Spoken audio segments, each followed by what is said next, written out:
What's going on, people? We are Tottenham TV. Welcome back to another preview show as the games come thick and fast. This weekend we play Brighton at the Amex 5:30 kickoff on Saturday. And if you're new around here, do smash that subscribe button. We welcome all you subscribers. You help us very much. So very much looking forward to speaking to you all today. Before we get into it, I want to say a massive rest in peace to Gian, Piero, Ventrone, who's devastatingly passed away yesterday. Obviously very close to Antonio Conti, very close to Don Paratici as well. And obviously Conte will not be doing his press conference this weekend because of it. And it's just a really sad moment, isn't it? And you saw the floods of tributes coming in from everyone. He seemed to be a really revered character in the dressing room, didn't he? Yeah, he seemed to get very close to a lot of the players in such a short space of time, and I think that's a testament to his character and his work and his work ethic and how good he was at his job. And it's absolutely devastating news to lose him so suddenly at 62 years of age, 61 years of age. It must have hit the club hard for sure. And he's been a long time friend and colleague to our manager Antonio Conte, even as a player, I believe. He was working with him. So I'm sure that it's going to take a lot of getting adjusting to, and I feel for them, everyone who was close to him and all his family. It's very, very sad news, and hopefully the players can do him justice this weekend by putting in a performance for him. Absolutely, and obviously he's going to have very big shoes to fill for the next person that comes in and does the fitness coaching role. But hopefully there'll be a lot of tributes in the stadium this weekend to Ventrone. I know Spurs song sheets are trying to get everyone to take Italian flags, not just to this game, but to the home game against Frankfurt as well. So any sort of tribute that you can do will be widely welcome from the Spurs fan base and probably from the team and from Antonio Conte as well. So with that being said, let's get into the match preview. It's going to be a very difficult game this weekend against an informed Brighton side. It's 3rd v 4th actually coming into this game. Leonardo Trossard on the back of a hat-trick. Welbeck having a good season. Pascal Gross having a really good season. I mean, how do you assess Brighton so far this season? And what have you seen so far under De Zerbi, even though it's only just been one game? Yeah, I mean, it's hard to say because they've only had one game. It was a very difficult game as well away at Liverpool, and they got a really good result. So is that just a new manager bounce? Or is it kind of sometimes you can play against like an unexpected, you don't really know what to expect when it's a new manager sometimes, so that can play into your favour. Look, De Zerbi's a very offensive manager. We saw that with his offensive. You said offensive. I said offensive. Yeah. We saw that at Sassuolo. He was they were one of the most entertaining teams in Serie A when he was there. They scored a bucket load of goals, but on the flip side, they conceded a bucket load of goals as well. Yeah. They're very, very gung-ho, and that's how he likes to manage his teams. They're very possession-based, high intensity, like to get forward a lot.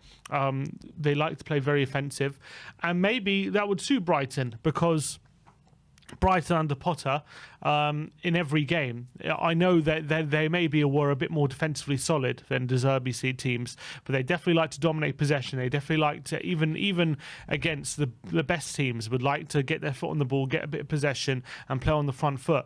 And De Zerbi comes into a team, whereas usually when a new manager's coming into a team, usually the manager's been sacked and things are a bit disjointed and things aren't going well. It's a very different set of circumstances De Zerbi's walking into, because obviously Brighton are playing very well coached under Graham Potter, well organised side who actually have very set patterns. So he actually it might be quite a favourable position he's coming into. That could be a bit of a worry for us, because if he can maybe coach that side to be a bit more offensive and create even more chances, with the way we're playing at the moment, especially away from home, you have to be a tiny bit worried about it, because we're away from home, we're not creating so many chances right now, and we're conceding a lot of control. And if Brighton at the moment if you give them too many chances, the form that Trossard is in, they're going to be taking them. And they got players like Trossard, Pascal Gross, who's brilliant at creating chances. McAllister has had a very strong start to the season as well. He's really coming into his own. Welbeck, obviously, he's not scoring so much, but he's still, whatever you say about Welbeck, you know he's going to be a threat with his pace and his strength and his ability to run the channels, and he's going to stretch your defence and open up spaces. And especially against our back line, that's going to be a worry. So I think Brighton is going to be a massive test for us. Even though it's only De Zerbi's second game. You saw in the first game, they were 2-0 up at Anfield within half an hour. I know they obviously went 3-2 down, but they got the draw in the end, and Arsenal would say deservedly so.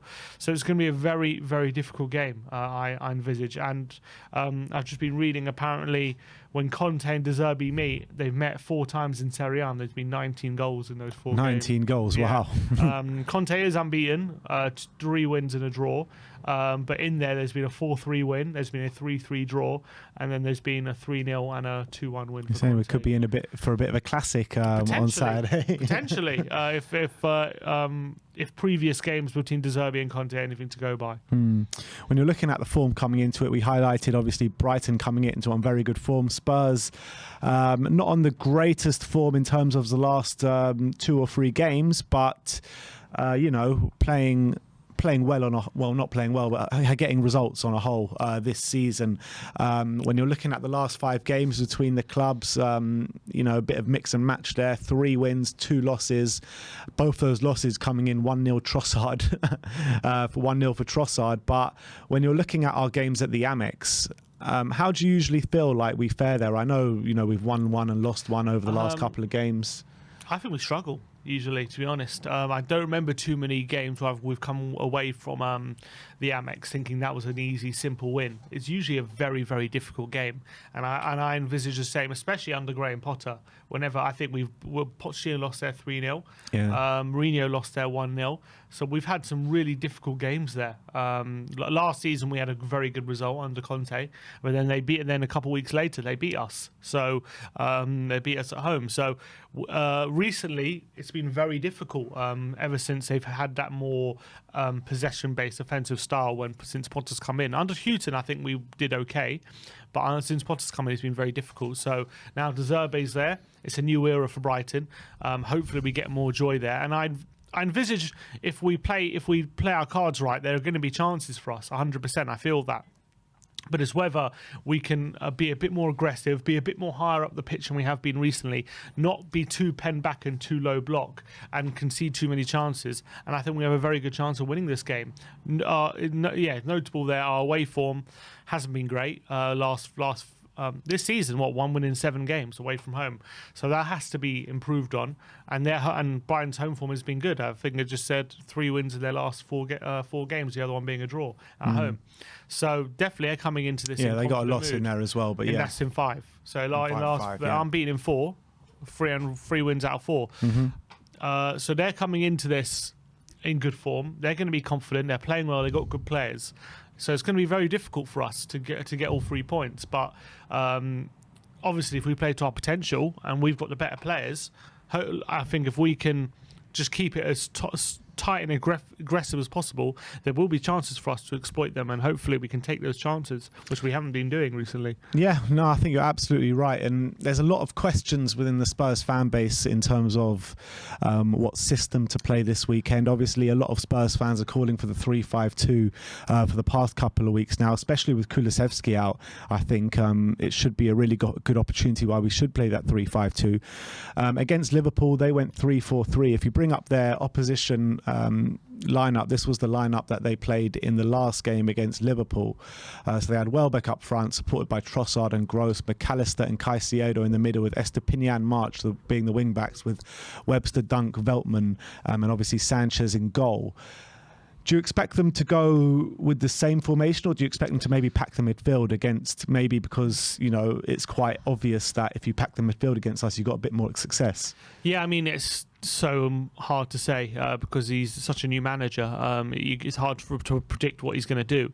All I would say is in all his previous jobs at Shakhtar, at Sassuolo, he's played a 4 at the back. He's played a 4-2-3-1. So whether in the long term he's going to go back to that formation remains to be seen. But he did play 3 at the back last game, so you have to assume he's going to do it again. The funny thing is, if Potter was still there, I would say 100% go with 3 in the middle, because the way he likes to play. He likes to be on the front foot, but he's not like a gung-ho kind of manager, a bit like De Zerbi is. De Zerbi is a bit more gung-ho than Potter is. Potter likes a bit more control in the game in that sense. He doesn't like to just get all the players forward. He likes to have a lot of possession and control the game a lot more than De Zerbi likes to manage. So in that sense, I would be 100% convinced to play 3 in the middle. And I think that would be the best course of action. But now De Zerbi's there, and the way he likes to play, I'm not saying 3 in the middle wouldn't work or we shouldn't play it, but I'm actually a lot more comfortable playing a 3-4-3 in that game, especially when you look at those 2 centre mids. Caicedo's a massive doubt, so he might not play. McAllister isn't the most defensive midfielder. He could easily get out-muscled and overrun in that centre midfield, albeit you need to make sure you're getting close to him so he doesn't run the game. But I think he's definitely one who could exploit defensively. And then with the way they play, if we have that front 3, as long as we can get them to link, they would have chances. So actually, the 3-4-3, I think we could win that midfield battle on Saturday. Interestingly enough, now De Zerbi's there, which I wouldn't have said if Potter was there. Having said that, we might be a bit more comfortable with 3 in the middle anyway, just so we have that extra body in there. Basuma knows the Brighton players quite well, so it wouldn't be an issue putting him in there. Maybe it would help linking Son and Kane up front with the space that Brighton would leave. Yeah, I kind of feel like 3-5-2 is the way to go. Let us get that advantage in midfield for once. Let us have that extra man in midfield and try and overrun them in midfield. And I mean, the 3-4-3, we've spoken about it a lot the last couple of games, but it just doesn't seem to be working going forward at the moment. I don't know if that's a structural issue or it's just individual areas with overhitting passes and not getting the passing right in the final third. But without Kulusevski, it does seem to be lacking in that sense. I mean, there's so many opportunities against Frankfurt and against Arsenal where we really could have capitalised and we didn't. And without Kulusevski, I really would like to see us try that 3-5-2. Kane and Son up top with the magic that they can produce together. Wingbacks being Perisic and Sessegnon. Perisic on the right, Sessegnon on the left, and then with a middle 3 of Bentancur, Højbjerg and Bissouma going back to his old ground. Maybe that should give him a bit of confidence as well, because he'll know exactly what he's coming up against. I think the big reason to go a 3-5-2 in this game, especially as well, would be because the way Brighton like to play in their forward line, because they got people like Pascal Gross, they got McAllister, Trossard in their forward line. They're players who like to play quite central. They like to play in between the half spaces, in between the defensive midfield. So they like to get behind that. If we were to play a 3-4-3, I would envisage people like Pascal Gross playing in between the lines and getting some joy, and that would be a concern. I'm not going to lie. But on the flip side, if he either doesn't make the most of it or we can shackle him well enough, if we had 3 players up there instead of 2, I actually think we could exploit Brighton a bit more than we would be able to with the 2. The only question is whether we would get overrun in midfield with Trossard and Gross maybe come into central areas and creating a bit of an overload. That would be genuinely a bit of a concern. I just have a feeling, even if we were to go 3-4-3, Bentancur and Højbjerg are playing very well at the moment. I actually think they could be able to cope with that. Whereas before, with Brighton, the way they were under Potter, the way they were set up there, they would be less likely to cope with that in that situation. So that's the only reason I would say I wouldn't be too surprised if he keeps with a 3-4-3. But I would just like to see 3-5-2 just to see how we play with it, because I think it's a formation we need to start using a bit more going forward, and I think this could be a good opportunity to use it. Yeah, absolutely. And when you're looking at the Brighton team, I mean, we've spoken about a couple of players who really worries you coming into this game, because Trossard and Gross has had absolutely sensational starts to the season, haven't they? And they've been hurting every team that they've been playing pretty much, and their returns have been really impressive. But is there anyone else in there that really takes a keen eye for you? Yeah, I mean, McAllister. I think he's very much under the radar now. And you know what, with McAllister, how we like to let teams have shots against us from 20, 30 yards. Yeah. We can't let him have those kind of shots because what a strike he's got on him. Yeah, he's got a very good strike on him. He's proven that a couple of times. I think it was against, I think they played at home to Leicester. They won. They battered Leicester at home. And he had like a 30-yard strike going to the top corner. And it was one of the best strikes I've ever seen. It got ruled out for offside, for a stupid offside. And then a few minutes later, he bends a free kick into the top corner anyway. So clearly, if you have the ability to be doing that in a game, you have serious long-range shooting ability. And I think McAllister, I think gets called up for Argentina nowadays as well. So this guy has serious ability. I think playing him a bit deeper potentially makes him a bit less effective because I think on the ball he's just as effective. I just think off the ball he could be a bit of a liability potentially. But he's definitely a player I would be worried about. You've got to make sure that you're not giving him time and space, especially in and around the penalty area. You're not allowing him to dictate the game because he's been having a very good season this season for Brighton. Obviously, the back line, I'm a big fan of Lewis Dunk. I've been a big fan of his for a while. I think he's a very underrated central defender. And, a couple of years ago, he very nearly got moved to Chelsea. For one reason or another, it broke down. But I, for one, think he's a very underrated player, and if he was playing for a better team, I think he'd be a lot more highly thought of. Estupiñán has had a good start to life at left wing back as well. He's going to be one definitely to watch out for. He's been pretty good for Brighton so far. And obviously Daniel Welbeck up front had a very good start. Maybe he hasn't been as good over the past few games, but he's had a very good start to the season in general, and he's looking like the Daniel Welbeck of old a bit, and actually starting to trouble us. And I think with Dyer potentially either being a doubt or being injured, he could maybe look to be getting some joy, especially stretching our defence. He likes to run in behind a lot, and with Romero liking that front foot approach, someone who likes to spin him and go the other way, is a bit of a worry in that sense. He's not necessarily a ball who likes the ball to feet and hold it up that much. He'll much more like to run in behind and run the channels. And I think those are the kind of strikers that Romero would prefer not to play against. I think he likes the physical battle. So I think those are a lot of places we should be worried about, to be honest. But there are definitely places we can hurt them for sure. In the front line, whether we play a 3-5-2 or a 3-4-3, we have the forward players to definitely take the game to Brighton, and I don't think the defenders are that good where if we can isolate them in one-on-one situations where under De Zerbi we should be able to, that we can't be getting the better of them. It's a good point that you bring up about Eric Dyer, because obviously he limped off the bus after the last game out in Frankfurt. How much of a blow is it going to be for us if he is out, and if we move in Longley to the middle? Because I assume that's what they're going to do if Dyer is out, we'll put in Longley into the middle and then Davis out on the left. How much of a worry is that for you? Because he's never played in that position for us.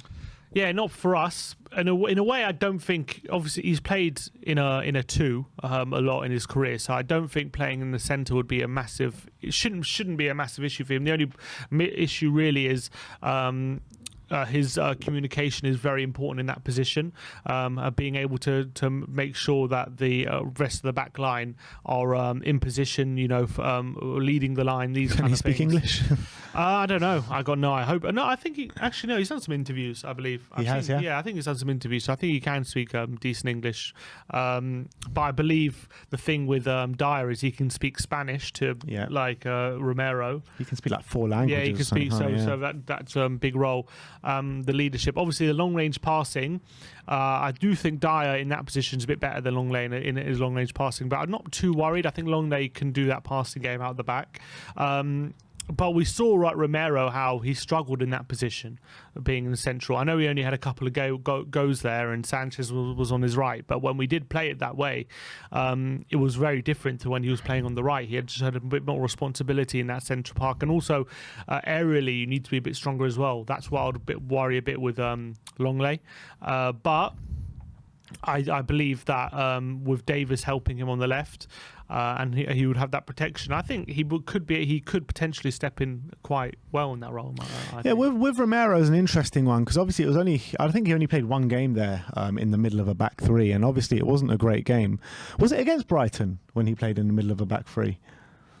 I believe he played. I think it was Southampton. Southampton. I think he played a couple of games. I think whether it be one or two games, but you're talking about Longley being able to play that position. He's comfortable in a back two, but Romero's also comfortable in a back two. Maybe he just needs to build up his communication skills, and maybe he would be more adequate for that middle role, Romero. Yeah, I mean, I'm pretty sure he played that middle role for Atalanta. So because they played a back three, and I'm pretty sure he was playing middle for them. But they were a very open team. That's the thing. Defensively, they weren't the best. And he was the one who made them a bit more solid defensively. But they were very open. Conte doesn't like that. That's not his kind of style. So I'm only not saying against De Zerbi it is. Yeah, exactly. But I'm not saying Romero is not suited to that role and never will be. I'm just saying when he has played there, he struggled. So that's the reality at the moment. Maybe I wouldn't be that surprised if he puts Romero there and Sanchez on the right, because he might think Sanchez at the moment is more used. I don't know. Maybe he might prefer putting him in rather than putting Longley in the centre. That might be the case as well, and keeping Longley on the left. It's rather it's a case of how ready is Davis.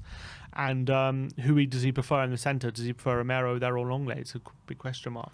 It's a massive opportunity over these next 3 games now for Sessegnon and Perisic to really stamp their authority on the wing-back situation, because obviously Emerson being out for these next 3 games, everyone's got their reservations about Emerson going forward. But when you're looking at Perisic and Sessegnon, when they last played with Perisic on the right and Sessegnon on the left, I didn't think Perisic... I mean, I think Perisic's been on a bit of bad form recently, to be honest, but it's a big opportunity for them with 3 games now to really call that position their own, and I really hope they do, because if we can get a Sessegnon on the left and a Perisic on the right, that gives us maybe not equal threat, but much better threat than it does when Emerson is on the pitch. Yeah, it gives us more offensive threat, and in that game against Leicester, that I think only lasted a half. I believe Sessegnon went off at half time, or did they switch? I can't remember. They switched quite early on in the first half, didn't they? I think they switched at half time. I think it was even before half time, but anyway. So from that point of view, you have to think that, it's a massive opportunity, especially more for Sessegnon, I'd say, for Perisic. I think Perisic has his role pretty much nailed down at the moment. And the reason I say that is because even though maybe he hasn't been playing amazing overall, even in his bad games, he's still a massive threat going forward. But in his bad games, he's like a bit of a liability going the other way, though. Yeah, but even in his bad games, but the thing is with Conte, as much as he likes defensive solidity in those wing-back roles, I think if a player can get forward and be a threat, I think he's more likely to forgive being a bit of a liability going back, because there's more cover there. Then you're going to say, why is he playing Emerson? The reason why he's playing Emerson is because right now Doherty and Spence probably aren't showing that threat in going forward. If they're not going to be showing the threat, then the defensive ability goes more shown more of a threat. Yeah, and he's playing it. But I'm saying, why, if he doesn't like Emerson and he's not showing any threat, and what you're saying is that he'll favour the offensive threat that as opposed to the defensive worries, then why not play Perisic and Sessegnon together as your go-to instead of picking Emerson? Because I think he wants people when he can, more in their best positions, and Perisic's best positions on the left and Emerson's best position on the right. And I don't think long term he'll want Perisic on the right. I think he can play there, but I think his best position is out on the left. I think that's where he's most comfortable. So that's probably why he's doing that. And then Perisic can rotate, and then we have 3 right wing backs. He's got to do something with them. He can't just discard all of them. Well, he's discarded 2. Yeah, for now, and hopefully, look. Remember, we're still quite. We're not even like. We're about we're 8 games in, so under a quarter of a way through the season still. So it's still a long way to go, and I'm sure there'll be enough games, and hopefully, I'm not sure what game, but hopefully one of those games, Spence or Doherty can have a game and see what they can do. Maybe they can prove him wrong, or maybe they can show that they've learned, and that's what I'm hoping for. But I think for Conte, those wing backs are 100% more offensive positions than defensive, 100%. So that's why even when Perisic isn't having the best defensive game, as long as he's being a threat going forward, he's always gonna select him, in my opinion. Interesting. And I think he has, even like against Frankfurt. I thought he was one of one of the ones most likely to score. Against Leicester, he got an assist and he was getting forward really well, even though his defensive liability. So I think Perisic has definitely nailed down that spot for me right now, and it's whether who can get the other spot. Yeah. All right. Well, that is the match preview. What's your score prediction? How are you thinking the game's going to go? I said 2-1 to Spurs in my preview. I actually think there might be some more goals in it now, thinking about it, but I'm just going to stick with that. I'm going to stick with the win. I'm hoping that our the way we set up can limit Brighton as much as possible, and I think if we can limit them, there will be spaces for us to get the chances. It's all about whether we can do the link up, whether we can get those passes off, and actually make the most of our opportunities when we get them. So I'm going to go stick with the 2-1. Yeah, I mean, I said 2-2 and predict the Prem. I want to be a bit more positive today, so I'm going to go for a Spurs win. I'm actually going to go. Having heard what you said about De Zerbi and Conti, I'm going to go for 3-2 to Spurs, and hopefully we can get 3 points this weekend. It's a massive game actually this weekend when you think about it. 3rd v 4th, 3 points between us. Obviously we're 3 points ahead of Brighton, and if we win, we can go 6 points ahead of them in 4th. So it's a massive game. Still early doors, so can't really take too much of the league position into account, but not only that, but it highlights our away form as well. And if we can win this game, then that maybe puts a bit of our away form right and puts us in the right path. So, and also if we can win and say Arsenal drop points, all of a sudden that loss last week doesn't look so bad, does it? And we get quite close to them. And we look, I think we have been playing not great recently, but you got to remember, I think we've had now 4 out of our last 5 games away from home, so it's been very difficult for us playing all these very tough away games consistently. And once we get hopefully back on home turf, the performances and the good feeling will start to come back again. So another tough away game to come, but hopefully after this we can get some good performances at home. Yeah, it feels like we're just getting all our tough away games out early doors this year, which is a bit crazy. I mean, we still got Liverpool and Man City and Newcastle and a few quite tough, hard games to go, but we have got a lot of them out of the way already. But that is our match preview. Let's go and look at Betmate. Obviously, Betmate, really fun game to play. Fantasy football gaming app where you can win money as well. This week, there's £1,000 guaranteed pot. If you use our code WATTV5, you get free £5 to play with as well. Only new users can get that. But if you're familiar with FPL, then you'll be fairly familiar with this game. It's a bit of a different scoring system where defensive players actually get highly attributed with points when they make interceptions and tackles and stuff like that. So defensive players are actually really important in this game. But I've had such a good time playing this, and I've won actually quite a bit of money playing it as well. So come and take us on this week, and the pot is £1,000. I think £5 entry. But let's go and take a look at our teams. Let's start off with my team, and I've gone for Hugo Lloris in goal. Hopefully he can make a few saves, and hopefully he can keep a clean sheet, but I'm not holding my breath for that one. In the defence, I went for Veltman and Christian Romero. I think both of them make quite a few interceptions and tackles. So like I said before, they get a point each for them. So I've gone for them in defence. In the midfield, I've gone for Pierre-Emile Højbjerg as captain for the same reasons as I said before. Next to him, I've gone for McAllister. The reason I went for McAllister is because Spurs are actually conceding quite a lot of shots from outside the box, and I think he is the one that's going to look to take those shots, and he's got a mean strike on him, so he could potentially get a goal and an assist, and he'll get a few tackles and interceptions in there as well.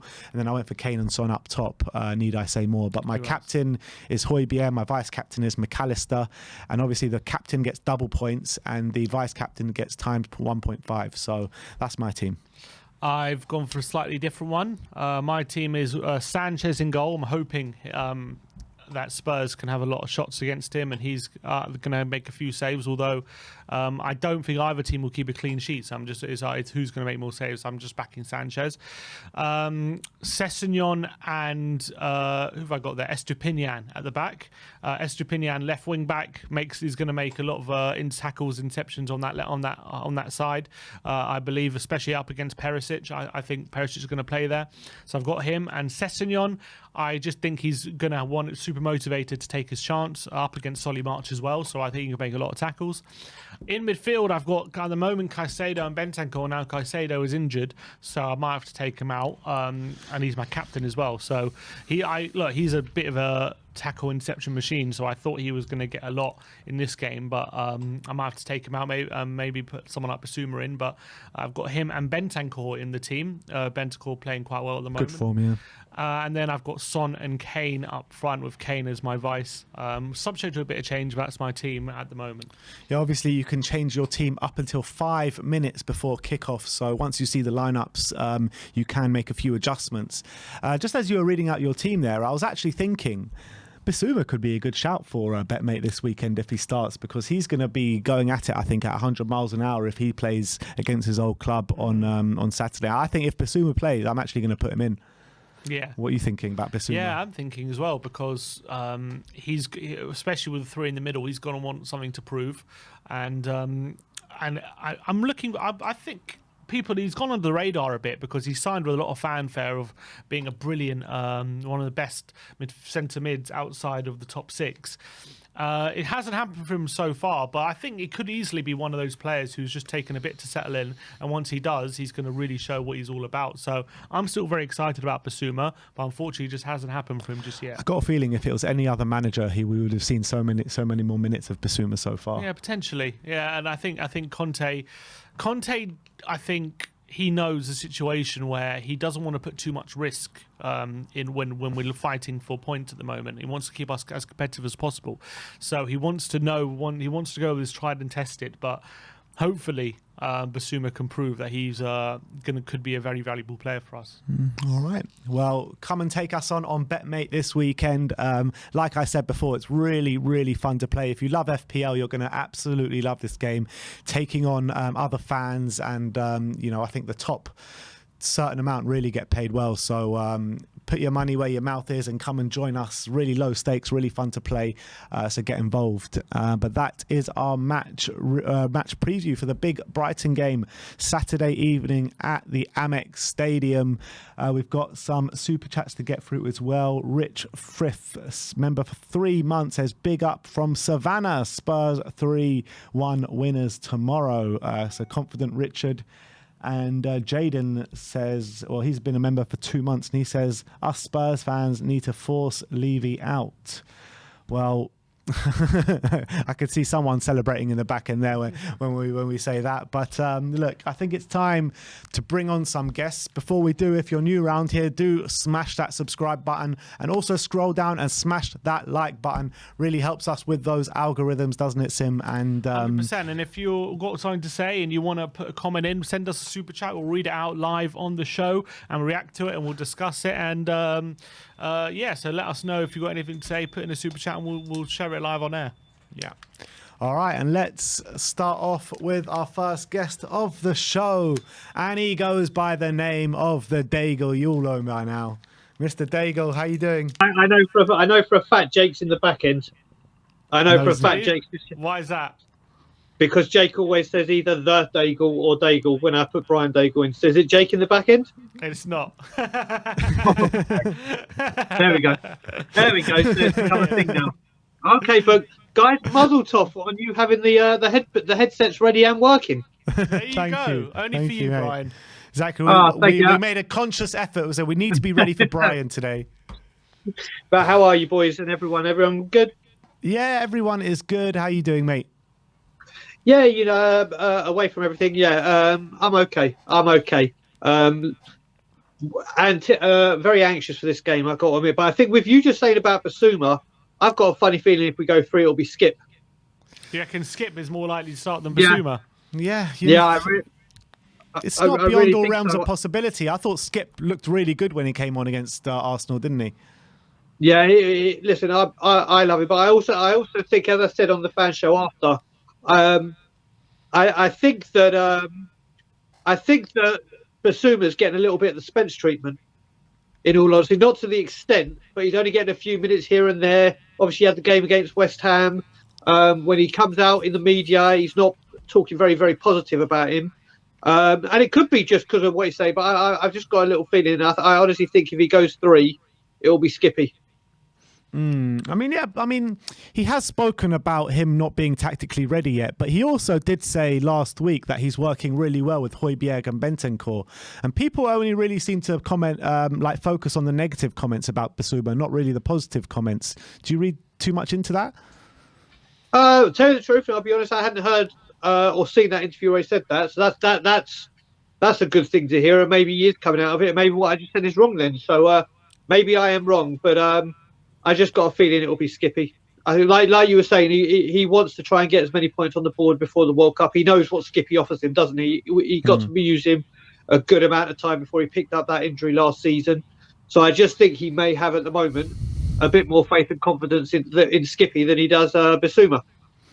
Yeah, I mean, with the way the last couple of games have gone against Arsenal and against Frankfurt, what's your kind of mentality and how positive are you coming into this game? Like I said against Arsenal, I'm going to be feeling a lot more positive if we do go 3-5-2. I will feel so much more positive because it is clear for me to see now that front three does not work unless Kulusevski is there. He is like the biggest component of it. Forget what Son and Kane do goal-wise. They're getting it because of what Kulusevski is bringing to it. And you can see whenever they do play a three with Richarlison, it just hasn't seemed to work. Even when they tried it in Leicester, Kulusevski was there, wasn't he? So my bad. Yeah, but Brighton, you could argue our best performance of the season was at home to Fulham, and that was with Richarlison, Kane, and Son up front. Yeah, that was. I wouldn't say that was our best performance. I would say that was our best 90-minute performance. Obviously, the second half against Leicester trumps that. And obviously, Leicester at the time when we played them were just broken, weren't they? They were just without it. But you saw in the Champions League, this game we saw in the Champions League against Sporting, that Kulusevski wasn't there, and look what's happened. So for me, if we go 3-4-3, I will be anxious again because the front line just don't seem to click. But I will, if it's 3-5-2, I feel a lot more confident. And Brighton are no mugs.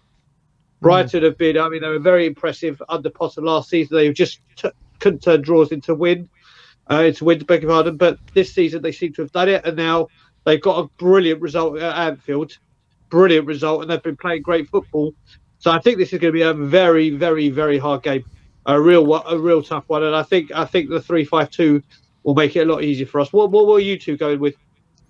I think we're leaning towards 3-5-2, but actually in this game, for me personally anyway, because Brighton's manager is actually a lot more offensive than the previous manager Potter, that does tempt me to stick with our 3-4-3, just because actually having that third attacker could potentially really help us exploit Brighton a lot more than maybe having the 3-5-2. Having said that, the three in the middle would potentially give us a lot more control with Brighton players playing quite central. But let me ask you this, Brian, with Brighton having a new manager in De Zerbi, now Potter's gone to Chelsea. Obviously, they played well in their first game, but is that a good thing for us? So they're having a new manager, or is that unpredictability a bit of a problem? Well, we all know with new manager bounce what happens, don't we? It just depends how long that bounce. But you're right, Brian. But the thing is this new manager thing is a bit different because he's not coming into a team where the manager's been sacked. He's coming into a team where it was well functional, they were playing well, and they were near the top of the league. So it's not necessarily a case where he's coming in and he has to and it has to be a new manager bounce. He's already coming into a well functioning team. You've got a very good point there, Simeon. A very, very good point. I think, you know what, I didn't get to watch the Brighton game live, Liverpool. It was on at the Scotland Yard, but obviously I was in the queue to come and speak up with you or with Nick and Danny on the after show. But I got home and saw the highlights, and it's like they've just picked up where they left off, isn't it? Brighton. Well, I mean, they should have been 3 or 4-0 up before half time. They were that good. So he's just coming in. I think, like you said, he may be a bit more attacking, but the great thing about it is they bought another manager with the same kind of philosophy as the previous one. So it's not like a big change in style of play or no pattern of play. So exactly, my friends. So that's the issue, isn't it? Here, where you say something. I think they're still singing off the same hymn sheets. I don't think a lot's changed for them, and I think personally they've played the best football in the Premier League this season. The way they've been playing. All right, Man City have been getting the goals and whatever with Haaland, but Brighton they deserve a lot of credit with what they're doing there from the board downwards. They've been doing very, very well. And I don't think that part. I don't think there's a pro or con to it, Sim, because they're just picking up where they left off. Yeah, it's a problem. Yeah, it's going to be an interesting one because sometimes when a manager's been so key to a team for so long, they lack a bit when he does go, and the new manager needs to, whether he's got a similar philosophy or not, he's still going to have to bring new ideas to the team, isn't he? But it's going to be an interesting battle. It's going to be an interesting battle. But what's your score prediction coming into it? I was going to say 1-1. But I'm going to obviously have my Tottenham hat on, like you have to, and go for a 2-1 win. Listen, I think these 3 points, I don't even care how we get them. I don't care if it's another boring brand of football to watch. After these 2 games, we just need to get 3 points on the board and get back onto winning ways. Brian, with given recent results and performances, is a draw unacceptable in this fixture? I think it may be. I honestly think it may be, because obviously there's loads of people talking style of play. There's loads of people talking, is Conte pissed off or is his honeymoon period over? Which I don't. Honeymoon period is a stupid thing to say, but listen, people that are doubting Conte is just ridiculous. It's just ridiculous. We have to accept it is going to be this kind of style of play. That's what we have to accept. And if it leads us to trophies, then I'm all for it, because Conte knows what he's doing. It doesn't mean he's not exempt from questioning when people want to question him. But yeah, for me, I think this game is it's got to be 3 points. It's got to be everything, especially we're now thick and fast are going in. We've got to get back into that winning way, so it sets up for going into Eintracht Frankfurt with a bit of pressure off and having that winning mentality. We don't want this run of not winning to continue. And for me, 3 points is a must. Absolutely. All right. Well, obviously, everyone go and subscribe to Tottenham on Tour. Is there a late show tonight? Of course, there's a late show, brother. It's Friday. There will be a late show. I don't know if I'll be in the studio with Ireland, but there will be a late show, 100% at 8 p.m. our time, 1 a.m. your time. Last week's was a really good show. We actually had quite a few new people come on. We put the link in the chat because it was a North London Day bonanza, so we thought we'd do it. And quite a few new people came on, so it was a really good show. So if anyone wants to join us, it's at 8 p.m. Eastern, 1 a.m. local. And so everyone get yourselves to the late show. For your with US Tottenham viewers on Tour. mostly, come on. Yeah, especially for you guys across the pond. So everyone get involved. 1 in the morning UK time, 8 p.m. over out in Canada. And obviously, are you on the pump up as well tomorrow? I will be on the pump up tomorrow, and hopefully Asan and KPV are 2 people that have had 100% records on the late shows. So hopefully they'll be keeping up. And Asan's all the way in Australia, so it's brilliant. The reach we're getting. We've had Korea now come on. It's brilliant that people from around the world that subscribe to you guys have a show that they can be a part of, obviously because of the time difference. So come and join us. All right, awesome. Very much looking forward to it. We'll see you all. Well, we'll see you very soon, Brian. I was about to say we'll see you all very soon, but we're staying on. Brian, you're not. See you later on. Nice one, Brian. Cheers, Brian. Let's keep going. Who is our next guest? He goes by the name of Stelios. Coach Stel, how you doing today? Yeah? Stel, you really need to sort out your internet, mate. I can't. I've tried everything. It's actually a bit more stable now. Yeah, I'm forever going to be broadcasting from the front lines of some war zone. Just stay very, very still. I think you're looking okay. How you doing? You all right? Yeah, I'm all right. It's just great that we've got games coming thick and fast. Do you remember when the national break was on? We were so bored. Now we've got games coming. It's so much better, man. We forget what it's like when there's no games on. How are you feeling coming into this one? Obviously, we've had 2 not great results, a loss to Arsenal, a draw to Frankfurt. How are you feeling coming into this one? I think it's going to be a very difficult game, and I think we will probably draw it only because we've got a couple of key injuries now beginning to kick in. if that's the right way to put it, in positions that we don't really have a replacement for. I don't think Richie is a replacement for Kulu, and I don't think Sanchez is a replacement for Dyer. Although, if we go to Longley playing on the right side of the three with Romero in the middle and Ben Davies on the left, I think that would be a really good option. That would be much better than bringing in Tanganga or Sanchez. What about if we went Longley in the middle, Davis on the left and Romero on the right? Yeah, I could accept that as well. That works for me. I think that's the best way to do it. Interesting. I mean, looking at Brighton still, obviously they've been very good this season. They've got a new manager though. For us going into this game, is that an advantage? They've got a new manager after 2 games, or would it be better if they still had Potter? Well, after watching them go away to Anfield, I don't think it's an advantage for us. They're just carrying on what they picked up from. What they've done is they've done what any club with planning and thinking does, and they've brought in a manager that can continue the progression of what Potter's laid out for them. You know, and I heard you chatting with Brian about Mourinho. Couldn't have been any more different to Poch, and then Mason was completely different to Mourinho. Then Nuno was different to Mason, and now Conte is kind of back to Mourinho almost. It's like Brighton have got a plan.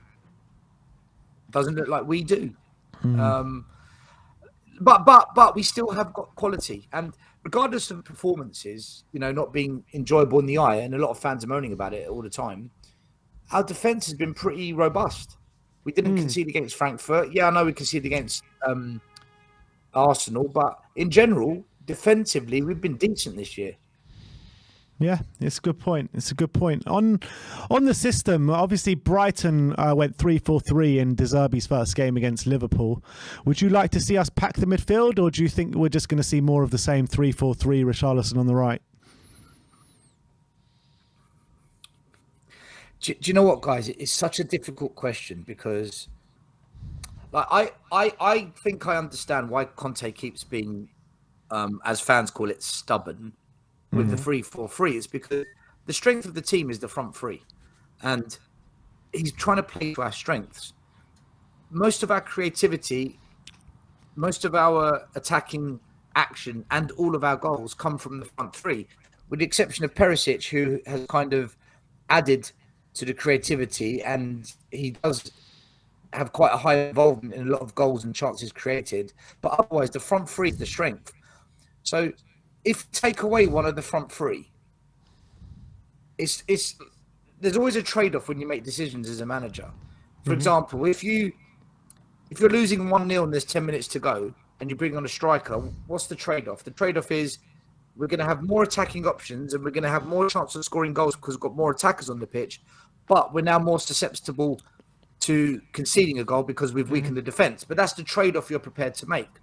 If you look at the 3-4-3, if you take a player out of the front three, what's the trade-off? Well, you've got more players in the middle, so less chance of being overrun, and you've got more chance of trying to get some control of the game.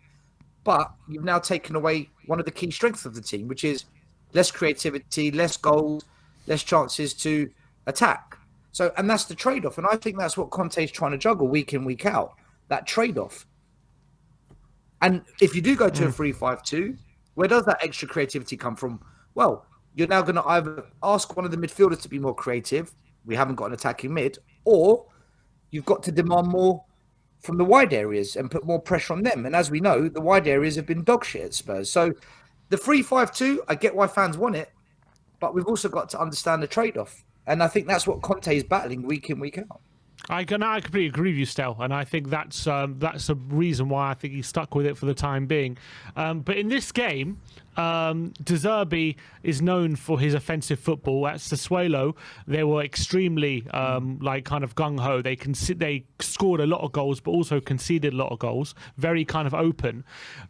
In that sense, is it better to kind of match that kind of energy and go with the 3-3 up front and try and exploit the spaces they're going to leave, or would you try and gain that control and try and limit them as much as possible, and then try and just when we do get the opportunity to go forward, see what we can do in that sense. What kind of approach is better for a team that's going to come at us quite offensively?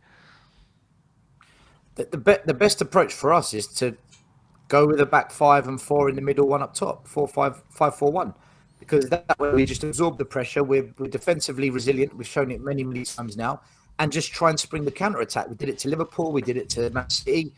Brighton try and play the same way. Let's do it to them. But I'm also torn with sticking with the 3-4-3, and I'll tell you why. That first half at Arsenal was so split down the middle. They had the first 20-25 minutes. We had the second patch. And we just didn't have that final pass. We didn't quite have our shooting boots on. The same thing happened against Frankfurt, by the way. That final third cost us. So I don't think it's the tactic. I just think we've got too many players underperforming at the moment. So whether he goes 3-4-3 or puts a lot more players in defence and tries to, spring that counter attack, it's going to come down to one thing: are the attackers going to? Is he just gone? No, he's. You're breaking up, Stel. We didn't hear a word you just said. Right. Go on. What did you say? You said are the attackers? Is he back? Nah, I think we'll have to move on. Right, it's going to come down to whether the attackers turn up or not. Right, there you go. Stel, you keep breaking up there. Just give us a quick score prediction. I think we're going to have to move on. 2-2. 2-2. 2-2. All right, big up. And quickly, just before you go as well, right wing-back situation. Emerson Royale suspended for the next 3 games. Who's your wing-back pairing? I've got a bad feeling he's going to play Perisic at right back and Cesc at left wing back, and that doesn't work because I don't think Perisic is good in that right wing back. If it was up to me, I would go Doherty and Perisic, I'm guessing. But all right, Stel, thanks for coming on today, mate, and we'll speak to you very soon. Nice one, Stel. Big up to Stelios as always. From one brother to the next, let's bring on Amir. How you doing, Amir? Well, lads. How was the trip out to Frankfurt? Yeah, it was really good, man. Really good. A lot of beer was drunk, and it was very fun. Very fun trip. You were missed out there, that's for sure. Oh, mate, I would have loved it. I would have drank all the beer, though. It would be all finished. You would have drunk them dry. Exactly. More for us. How you feeling coming into this one, though, Amir? I'm nervous, lads. I'm not even going to lie. I'm nervous. We couldn't finish our dinner midweek, which was a bit disappointing because we created so much. I mean, the chances were there. It's that little bit of clinical, in the final third that we just didn't have it. So I'm just hoping against Brighton we can somehow nick an early goal on the break or stifle them in midfield. You guys are talking about the 3-4-3, the 3-5-2. I don't care what formation you play. I just want the 3 points. That's really all that matters to me this match. I don't really care about anything else. We've had quite a few poor away performances now. Well, maybe Frankfurt wasn't so poor, but maybe unconvincing. I'd say Arsenal, Frankfurt. We had Lisbon in there as well. With another tough away game now coming up, how would you go about, trying to improve those kind of performances away from home? Do you know what? I think it's getting off to a quick start. We've been very slow in some of these away games, and we kind of, we absorb the pressure and then we try and nick a goal. I think we need to be on it from the whistle and really boss the midfield, start creating chances. And it really is down to that front 2 or front 3, whatever he goes with. They need to put the ball in the back of the net. The midfielders, the wingers, they can only provide. They can only do what they're there to do. We just got to make sure that Kane and Songy have been, practicing their finishing all week and just ready to bang in a few. That's my hope.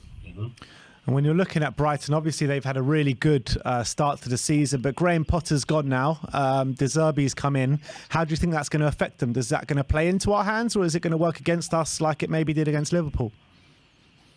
Well, I mean, you know, by the Liverpool performance, you'd have to say that they've just kicked off where Potter left them, you know, and they seem to be doing really well. So it's a tricky one. It's a tricky one. It looks like they're going to be on a high. And we know we always have a tough battle against Brighton whenever we play them, whether it's home or whether it's away. So I'm really hoping that the players are nice, well rested and ready to go tomorrow evening. Really important. What's your, in terms of the overall picture of the season so far? How are you feeling about how the season's gone? In terms of, obviously we're going all right league position wise. We're in the Champions League group. It's okay for the time being. We're still second, but what do you think he could be doing differently, Antonio Conte, for you?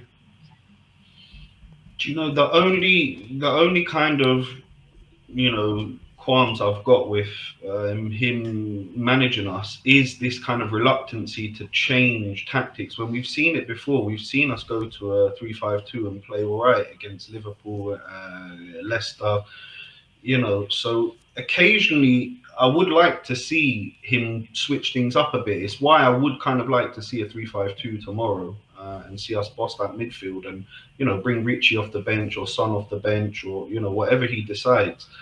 But again, this manager, whatever I say is nonsense. I mean, let's be serious. This guy, Antonio Conte, it is. He's won everything. He's won everything, and he's done it at different clubs. So we know his methods work. We've got this elite manager here at our club, and I just think that this season we've got to lay down the marker. And you're right. In terms of position, we're doing okay in the league. And, you know, we should be qualifying from that group as long as we don't, you know, have a serious mess up at home. So we're in the hunt. The issue that maybe a lot of Spurs fans are having, and I'm having as well, is the performances themselves. You know, I think the players have maybe let themselves down a little bit, especially in that derby. I think we could have done a lot better. And, you know, Royale getting a red card and stuff, even though it was a really silly one. It's just, these are kind of mistakes that cost you at the end of the season. Those, you know, 5-6 points that we might be away, 9 points that we might be away from the top. So I really hope that Conte is focusing on that mentality, that winning mentality, no matter what. No silliness, no red cards tomorrow, no nonsense. Get the job done. Get a few goals early on. And you know, put this game to bed. 3 points, we can move on to Frankfurt at home and start getting ready for that one. A few selection headaches tomorrow. I'd like to know your thoughts on it. First of all, if we do go to 3-5-2, do you put in a Basuma or do you put in a Skip? It's a tricky one. I would put in Basuma though, just because Skippy, you know, with his injuries and stuff, would just take it easy with him. Bring him back slowly. He's young. Bring him back slowly. But I think Basuma, against his old club, he's got, you know, a lot to prove. And I think in terms of maturity as a player, you know, Conte's talked about him tactically. Well, this is his opportunity to show Conte, you know, I want to be in this team. I want this position, you know, and that's what I want to see. I want to see that you know, real fight in him to try and get in the first 11 consistently. So, yeah, I would go with Basuma in the middle there, alongside Højbjerg and Bentley. And the other one is obviously Emerson suspended for the next 3 Premier League games. Which wing-back pairing would you like to see? This is probably the trickiest one, Ben, to be honest, you know. What Stel said before, Perisic and Sessegnon, or no, he said Doherty and Perisic on the other side. It's either that or that for me. Yeah. It's either Perisic and Sess or Doherty and Perisic. That's the combo. I wouldn't risk Jed Spence in such a critical game like this. I think he does need to he needs his chance. He needs to, you know, prove himself, but not in this one. Not in this one. Go with what he knows. Amir, big up to yourself. Give us a score prediction before you go. I'm going to go with 2-1, lads. We got this. We got this. It's going to be a tight one, though. It's going to be a very tight one. As long as we get the 3 points, that's all that matters, Amir. It's all that matters, Benji. I'll be saying Shabbat Shalom and have a great week to everyone if that's the case. Start our week on a good one. Start our week on a good one. Absolutely, man. Absolutely. Nice one, Amir. Amir, thanks for coming on today, man. Shana Tova. We'll speak to you soon. Bye, bye. And I think last but not least, we've got KPV. He's had a haircut as well. Jeez, looking fresh, Kyle. Hello, Carl, boys. Carl, did you have a fight with a lawnmower today? No. How you doing, Carl? You all right? Yeah, I'm good, mate. Yeah, I'm just good. You probably already know, I said to you last night, but I will see you on Wednesday, mate, because I'll be going to the game. Ah, you're going to the game. Very nice. Yeah, Frankfurt, mate. But tomorrow we got the Seagulls, who apparently have a good record against the big club, but they don't against us because we beat them at their place already this year. In March, I believe, we won 2-0. Goals from, I thought Kulu scored, but he took a deflection off Romero and Harry Clarsey, you know, the West fan. Harry Clarsey. So, but, yeah. We're gonna beat him again then, Kyle? Yeah, cool. Didn't we do them under pot when they just came to the Premier League? I think we won and drew, but the next season, the season we got to the UCL final, we done a double. So why can't we beat them at theirs again and then ours in the new year? So I just want to beat them. They are a good team. I'm not underestimating them. They've got that new manager who's apparently backing us to win the league. Seriously. Is he? Yeah, he said Spurs got a good chance of winning the league this season. Oh, in his press conference today. Yeah, he did. Yeah. He's just blowing smoke up our ass, Carl.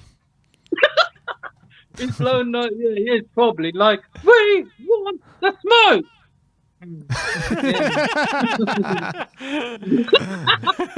We definitely want the smoke, Kyle. We definitely want the smoke. Carl, you fancying 3-4-3 or 3-5-2 tomorrow?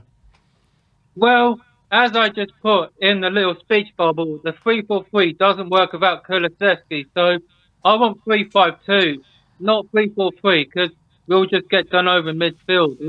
3-5-2, please. Just put 2 up top and, 3-5-2. What midfielder comes in? Would you like to see Skippy come back in or Bissouma? Bossuma, you mean? Bossuma. Bossuma, yeah. Yeah. Right. Don't put Skip in, as Amir said, because injury as his injury, so I wouldn't start him in. But what is going on with Conti? He said Spence is not ready, but give him a chance, man. I actually want to see him play, but if he's not going to play, I don't know what is going on. But the wing back, I'd put, since Emerson Royale is suspended for the 3 games, I'd go with Heritage and Stelios, because they can do crosses. Why not? And Heritage has been pretty good, but not from last weekend. So that is not going to be talked. Allow that.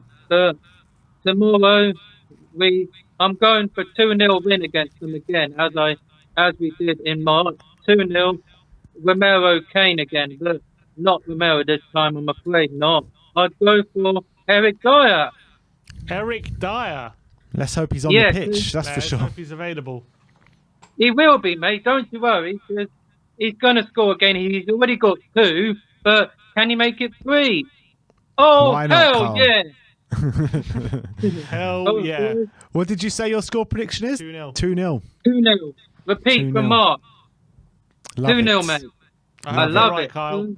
I hope you're right. And you guys go in the weekend, or you're doing a watch along?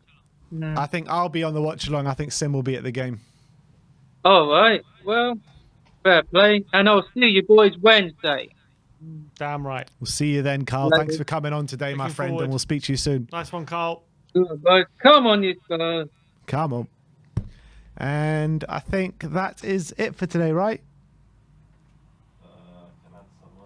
Oh, who we got? Alex. Yeah, bring him in. Bring him in. We've got another. Is this the last guest? Okay, we got one more guest for you guys. We're just lining him up right now.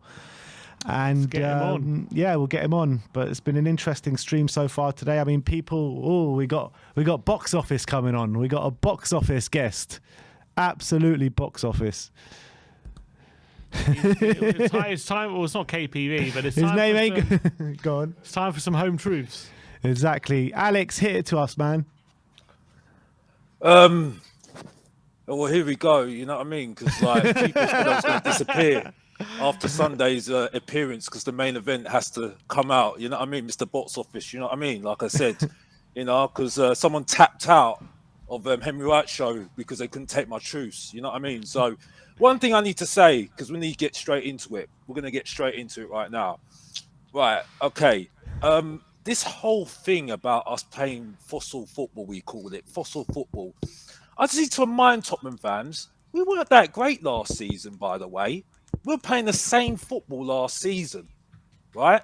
I can tell you a name of games, more on my finger, that we didn't play very well. We got lucky getting top 4. So I don't know where we're saying that we're playing rubbish football. Oh, it's dead. The only reason why we look good last season is because Harry Kane and Son were our main players. Kulusevski turned up a little bit, because he still needs to improve on it. A little bit. We gone over the top about Bentancur, who, for me, he's only stood up against Leicester City. Because let's be honest here, I don't rate Højbjerg, but Højbjerg's done better than him all day long. Let's just say that right now. You know what I mean? But wait a sec. Back on Alex. Back on Kulusevski. Name me a right winger who's performed better than him since he's come into the Premier League. Sorry, mate. I'm sorry. I look at players, when they're top players, they need to be consistent, bro. Consistent for about more than a season, bro. That's my standard. Yeah, but you can only go on what you're seeing. Unfortunately, there's a lot of people that play a lot of FIFA. I just need to teach you a lesson. I just need to teach you a lesson, mate. Just watch the master. Watch the master when the apprentices watch you. You know what I mean? So let's watch the master here. Yeah. Who's the master? The master's me, Mr. Box Office. You know, get to know. If you don't know, get to know, like they say. You know what I mean? Unfortunately, your viewers will drop out because they don't want to listen to the master. You know what I mean? But you know, unfortunately, that's how it goes. But like I said, yeah, like I said, unfortunately, we're not in the area of the players like Manchester United that won the treble, the Arsenal that won were unbeaten for a season, Chelsea.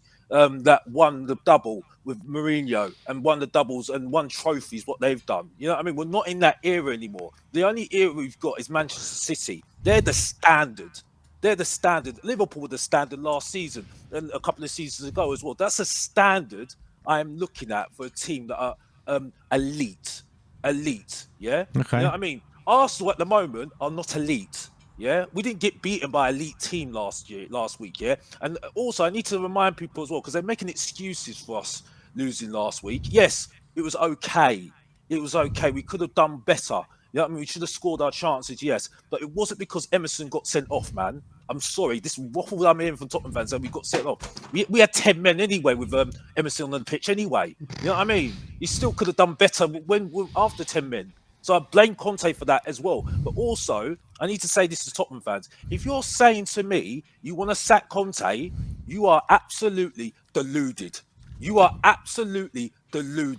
never heard the first time I've agreed with you in a long time, Alex. Absolute waffle. Yes, it's fossil. Yes, I don't like the football. No, I don't. But I'm not stupid. I've got to be honest. We've got an elite manager here.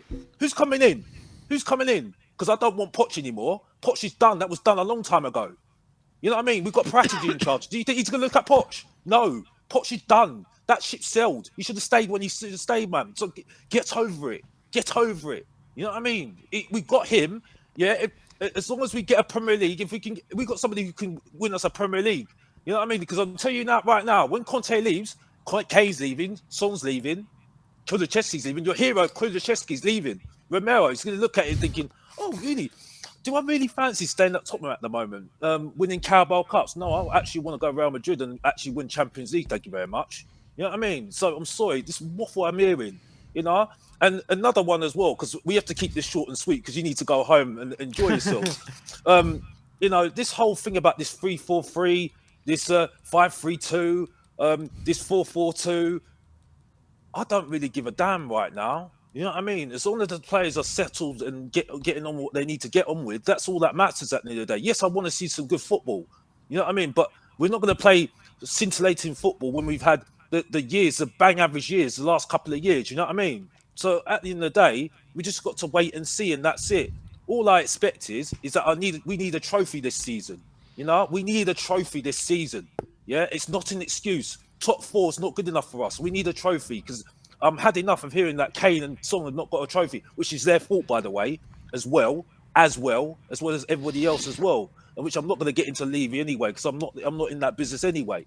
And that's it. So that's all. That's my expectations, and that's all I've got to say. And I'm sorry, that's the truth. It has to be, and that's it, really. And that's it. Where do you think we'll finish this season, Alex? Like I said, we need to finish. We need to finish in that either 5th or in that top 4. But how we're playing? Look at how we're playing. Where do you think we'll finish? I say we finish 5th or 4th. 5th or 4th. I don't think we're good enough to get in winning championships this season. But in saying that, looking at some of the teams that we've got at the moment, and I still haven't mentioned Newcastle in that, because Newcastle are dangerous. Newcastle are dangerous because they've got 1 game a week, yeah, and they've got some. They're looking good. They're looking good. So I've got to say that, yeah, definitely. Arsenal, I don't really care about until April. I don't care because, like I said, they've got Arteta as their manager, so that just says it all for me. You know what I mean? So I'm sorry, I don't care. Yeah, that's gonna fall like a stone, you know, until April. So, like, yeah, I think we've got a chance to get in top 4. But the main thing for me is, and even I don't even know why I'm saying this, Carabao Cup. I can't even believe I'm saying that, Carabao Cup. But like, as long as we get a trophy this season, that's the main important thing for me. We need a trophy this season, and that will hopefully spearhead to getting more trophies the following season, the season after that, and the season after that, and the season after that, because we need more trophies. It's the fact that Kane and Son have not got any trophies is an absolute shambles, and you realise why players have left this club. You know what I mean? We need to sort out the standards of this club and not be trying to compete with people like Arsenal and think that's a good day. No, you should be wanting to be the top of your game. That's what should be our expectations as Tottenham as Tottenham players. Because I'm not the Tottenham player here. I'm just a fan here. At the end of the day, I can scream and shout how much I want. It's the players on the pitch that need to do the work. You know what I mean? So I'm not here to tell people what to say. I'm just saying what my expectations is, and if you don't agree with me, I don't really care. And that's it. That's how it is, and that's it. So, and also, lastly, I'm going to say this in a very calm way, because it's been a very difficult week for Tottenham Hotspur this week, and we all know why. Okay, and thoughts and prayers out to the coach that passed away. Okay, Ventrone, yeah. Now for me, if we get through this game and actually get a draw and a win, well done, and absolutely. And to be honest with you as well, the fact that Conte went to that press conference and still carried on, respect to him, because let's just be honest here, that's a very difficult thing to take from what's gone on at the moment. You know what I mean? So for me, if we get through this game, you know what I mean, and get through it with a draw or win, well done. Because let's just be honest here, that was shocking news what happened on Thursday. Let's be honest here, you know what I mean? Yeah. And that's Conte's right-hand man for a very, very long time. So no wonder he looked miserable. You know what I mean? And I'm not going to say any more on it, because then we're going to get into areas where I can't get into it. That's where it needs to be private conversations. But so that's it. And I'll leave it there. Coming from the one, the only, Alex THFC, Mr. Box Office. And if you don't know, get to know. Because all I'm going to talk to you about is truth. And that's it. And that's how it goes. And that's how it's going to stay. And that's it. And I'm done. Here we go. Big Bye, up, guys, Alex. yeah? Take care, yeah? Thanks for coming on today, mate. We'll speak to you soon. That is what you call box office, my friends. That is what you call box office. Gotta love Alex. But we do have another caller waiting in the back end to come and speak to us, and he goes by the name of Ashmatic. Ashmatic, how you doing, my friend? Yes, I'm good, man. How are you guys? Yeah, sorry we're for good. keeping you off for so long. I apologize. I know worries, you're hungry, your bellies are rumbling. I'll try to be concise. Can you with my hear it? response. Can you hear it from all the way over there? Yeah. Oh man, listen, you're making me hungry. How about that? You're making me hungry. But talk to me. All How are you right, feeling cool. coming into the game? I'm not feeling super confident. I'm not gonna lie. Just because of the knock of Dyer. The knock of Dyer has made me a bit concerned. If he goes out, that means Sanchez will probably come in. What do you reckon? Well, And the it depends on Davis. Yeah, no, well, Davis comes in, Longley goes along, Longley, then Romero. I get it. That can be an option. But it's touch and go. Longley, we'll see what happens. This Brighton team's looking very attacking. From what I've saw of Liverpool, and then just going off how Shakhtar Donetsk he used to manage, the ex-Brighton manager. Yeah. Very, very attacking. He doesn't care about defense. So high press, Spurs don't really deal well with. I remember when we went 3-5-2 against Liverpool. No, not Liverpool, Southampton, off the back of the Liverpool success. And we didn't do very well with the high press. I don't know if you guys remember last season. We went to 3-5-2 against Southampton and they pressed us, and we were rocky. We didn't really handle the press well. I've noticed that when Tottenham get pressed, we don't really handle the press too well. So... But my Ashmatic, thing to be fair, that game we did have, I think, Winks and Dele Alli both playing in the starting lineup. You know, it's a different team now, isn't it? Yeah, no, I get it. But I'm just talking about in general. In general, when we get pressed, we don't like it. We don't like the press. We play out from the back. It's not bad, but we need to work on it. The playing out from the back, we need to work on. My thing is, like, I don't know who's responsible for our team starting so further back, because obviously Conte said, I've told them to push up. Mourinho said, I haven't told them to stay low. That's off their own doing. So I'm wondering if Eric Dyer tells them to push up. Is it our last man? Is it our centre back that tells them to push forward?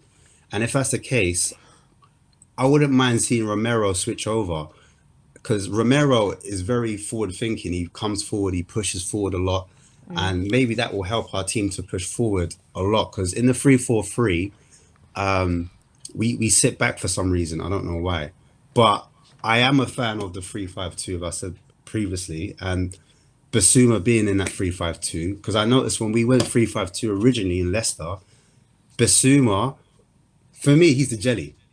He's the one that can hold the team together, because him joining that centre back too, you know, when he becomes a defensive mid, he kind of jumps into that centre half role, and he can he's the only person that can kind of carry the ball, and he's press resistant. Does that make sense? Yeah, so 100%. If you've got Basuma in the 2 and you give him the ball, he's press resistant. That allows Højbjerg and Bentancur, who I think can be a 10 on a good day. I think Bentancur, with his passing ability and his aggression, can push into that attacking third. I would like Højbjerg and Bentancur as a double pivot. Just having Basuma behind them, they can actually push on, and they can add attacking threat to Kane and Son, or if Rich needs to come on and be Kane and Rich, or etc. What do you make of Basuma's lack of game time so far at Spurs? Obviously, he came into everyone was very excited, but Conte says he's still not tactically ready. And what do you make of that? I just personally think that with Basuma, he's used to playing in the 3. Does that make sense? But when he's in the 2, I don't think he's tactically ready, because when he played in the 2, I can't remember what game it was. It might have been Wolves. West Ham. Was it West Ham? Sorry, yeah. So I think Conte just didn't think he was doing his jobs, as in sitting. He wasn't disciplined enough in his position. So, I mean, that goal that we conceded against West Ham, I think, that's when Højbjerg switched off. And then I think it was the player that went past Basuma in the 2. I think that's what he's referring to. I think that's why the trust isn't there yet. So I think in the 2, I don't think he trusts him there. But in the 3, I think that's why he's often said in his press conference, yeah, I think the 3-5-2 can work. I think Basuma can do it there. But I just think in the 2, he thinks he doesn't trust them yet. So I just think in the 3 formation, then it works. But boys, I'll be honest with you, the 3-4-3 is not a problem for myself. It's just where our team sets up, where we sit deep sometimes and we start low, we just need to move higher up the pitch a bit quicker. Because in the first half of the Arsenal game, and not the Arsenal game, that's a bad example, of the game we just played against Frankfurt, the 3-4-3 was fine in the first half because we were further up the pitch. When we're too far down the pitch, it doesn't work. The reason why Frankfurt came onto us in the second half is because they started pressing us. They started doing what we did, and we're notoriously known for the mid block, as you said in your previous video. We're really good at getting the mid block, and that wasn't really working. But I just feel like in the free, the mid block would work a little bit better. And I just feel like the Sumo, because he played in the free at Brighton and he understands Brighton's setup, it would work a lot better in that formation. Yes or no? Like, I get that. What I'd counter that by saying is the with De Zerbi now at Brighton, and he's very offensive, would having a 3 up front be something to seriously consider? Because if they're going to leave a lot of space, then it'd be better to have more players there to exploit it than having maybe a 3-5-2 and maybe not having the options when we do get the ball. Yeah, but this is it. But I said I'm not opposed to the 3-4-3 as long as we push up. But the problem is, when Spurs get pressed, do you see it? When Spurs get pressed, we become a different team. I don't know what it is. It's if Romero, I like the position Romero was playing on Tuesday night, because he was rotating right back with centre back. And when he was right back, he made Emerson push up, and then sometimes he would come inside, a bit like what Ben White did to us. He would come inside and add an extra body inside that midfield pocket. Or sometimes he would push through and we would have like a 5-man attack or a 6-man attack. Does that make sense? When we're in position. And then when we're out of position, he would revert back to the normal 3, if that makes sense. So I have no problem with the 3-4-3 and attacking options. Listen, at the end of the day, it was just the final touch. It was just a bit of quality at the top. That will come. I've got no qualms. I know that will come when we're playing it. It will just suddenly click. I know everyone's like Richarlison's touch, but like at the end of the day, I'm very confident that on his day, Richarlison's touch will be fine. His link-up play is fine. There's nothing wrong with his link-up plays. It's just the small details. That's all it is with football. It's just the inches, and that's what's being a hamper for Spurs at the moment.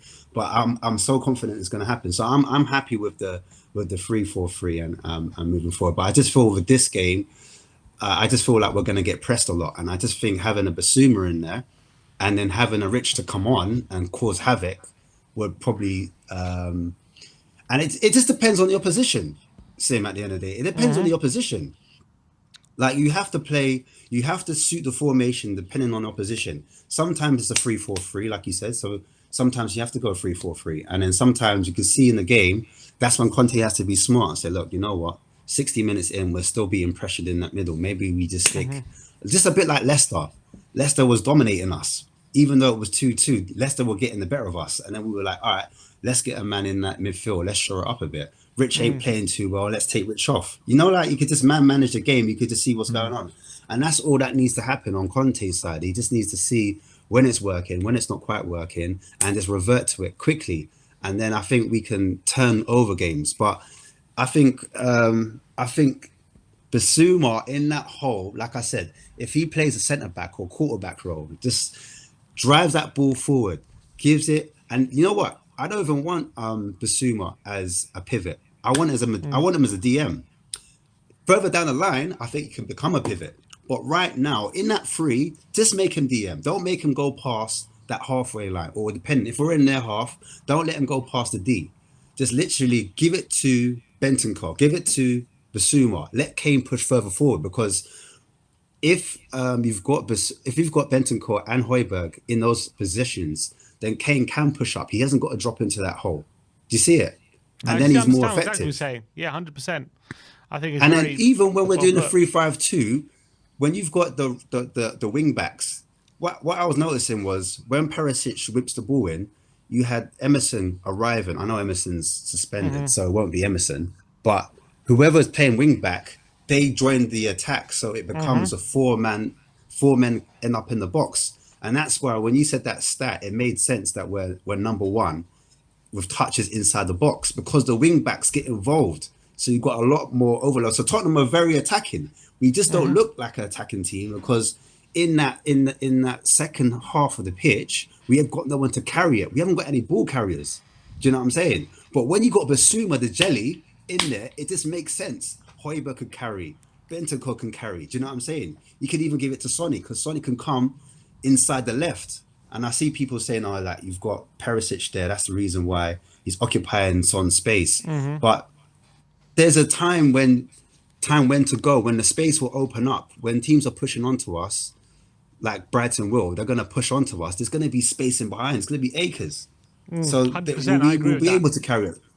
Son will be able to carry it. Perisic will have his time and be able to carry the ball, and we'll be a threat. We normally attack. When we do with the transition and we do our counter-attacks, we normally counter-attack in a 3 or 4. And it's either the centre-back coming in from deep, or it's one of the wing-backs coming in from deep. It's always someone from deep running in, joining Son, Kane, and Rich, or whoever's up top. That's just how I see it. So that's the reason why I think there's times for 3-5-2 and there's times for 3-4-3, and you just have to manage the game and know when to go. And even a 4-4-2, dare I say it. That'd be nice. But what's your prediction then for Saturday? Boy, this is controversial. Don't do it, man. Don't do it. You man. know what?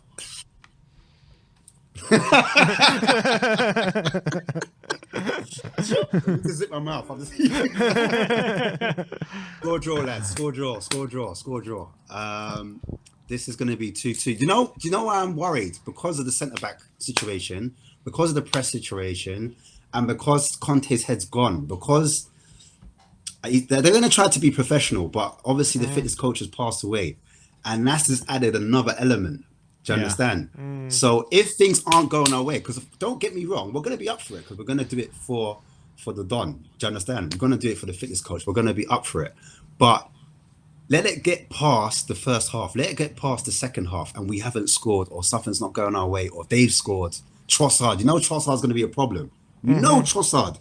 Trossard's someone we need to sign, by the way, I think. Because he could play the 10, he could play the fullback, the wing back, he could play multiple positions. I've been watching him. He's tricky. I wouldn't but be anyway, against. that's a separate I wouldn't be conversation. against signing Trossard. That's for sure. I really wouldn't. I think he'd Trossard, be a good. watch him anyway. Don't take my word for it. On Saturday, watch Trossard and then make your decision. But yeah, he's in my fantasy team. That's the reason why I'm saying it. But yeah, listen, score now draw. the truth comes out. Score draw. Interesting. I can't lie to you. Look, score draw. I'm going for a 2-0 because they're going to score. That their chances are high quality. When they get chances, and we saw at the Tottenham Stadium, they punished us. They got a chance, they pressed us, and they just put it away. So, yeah, score draw, lads. That's what I'm going for. I want the win. My heart says win, but my head says score draw. All right. Well, thanks for coming on. Really good call, really good analysis, and hopefully we'll get to speak to you soon. Man. Nice to speak to you, mate. All right. Thanks for coming on, man. We'll speak to you soon.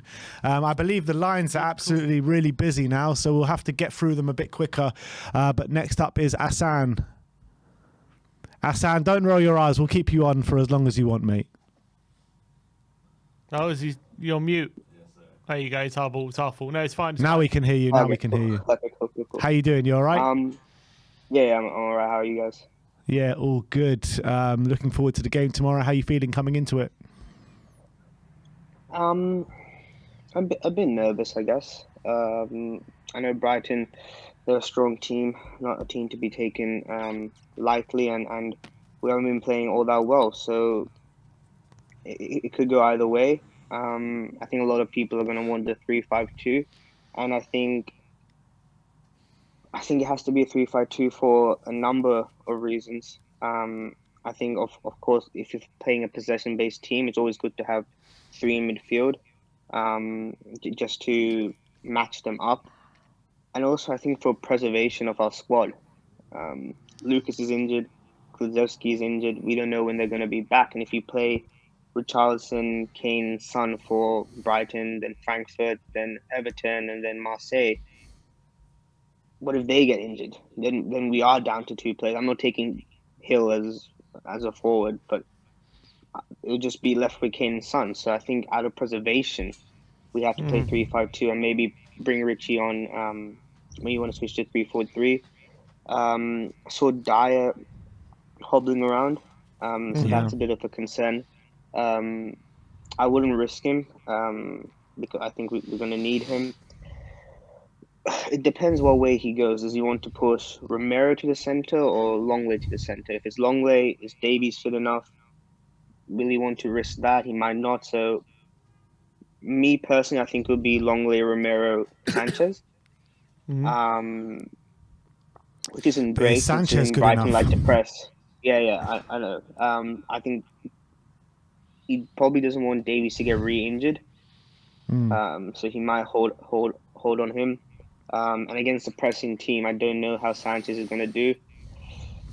So yeah, look, if we signed a backup central centre back, we wouldn't be having this issue. But alas, we didn't. But I think go on.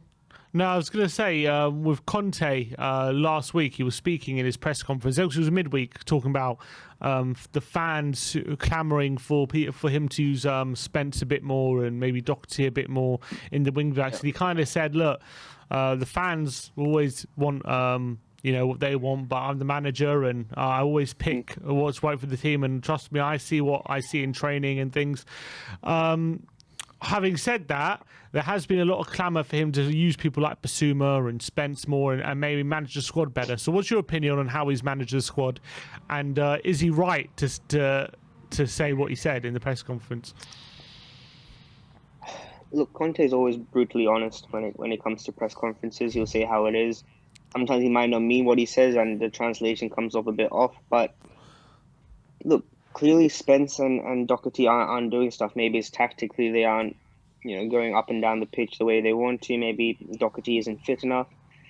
And look, whatever you want to say about Emerson's technical ability, one thing he does do is he gets up and down that pitch, right? He's incredibly fit.